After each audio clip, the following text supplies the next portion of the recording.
ఎంతసేపు బావిలో, చెరువులో ఈతాడమేనా? సముద్రంలో ఈతాడితే ఎట్లుంటుంది అనిపించింది ఒకసారి. అనిపిస్తానే లేట్ చేయకుండా పక్కనే చేపలు పట్టే బోట్‌లో సముద్రంలోకెళ్ళిపోయినా.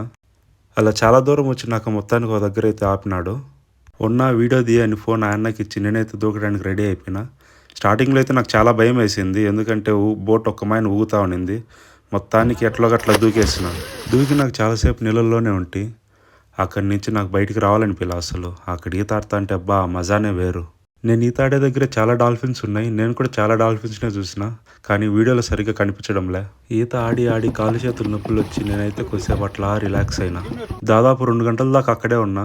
నేనైతే మస్తు ఎంజాయ్ చేసిన. ఇంక పొద్దుగూకుతాంటే ఇంక ఇంటికెళ్ళిపోతాన్నాం. మీలో ఎంతమంది నాలా సముద్రంలో ఈత కొట్టాలనిపిస్తుందో కింద కామెంట్ చేయండి. తీరా ఒడ్డుకొచ్చినాక పడవ లాగాలన్నాడు. నేనైతే లాగడానికి చాలా సార్లే పడినా. మొత్తానికి అందరం కలిసి ఎట్లాగట్లా లాగేసినాం. మీరు బెన్న వీడియోని లైక్ చేసి సబ్స్క్రైబ్ చేస్తే ఇట్లాంటి వీడియోలు మచ్చుకున్నా ఇంకా పెడతా ఉంటా. మళ్ళీ వీడియోలో కలుద్దాం. అంతవరకు ఉంటా. బాయ్. సబ్స్క్రైబ్ చేయడం మర్చిపోవద్దు. నో.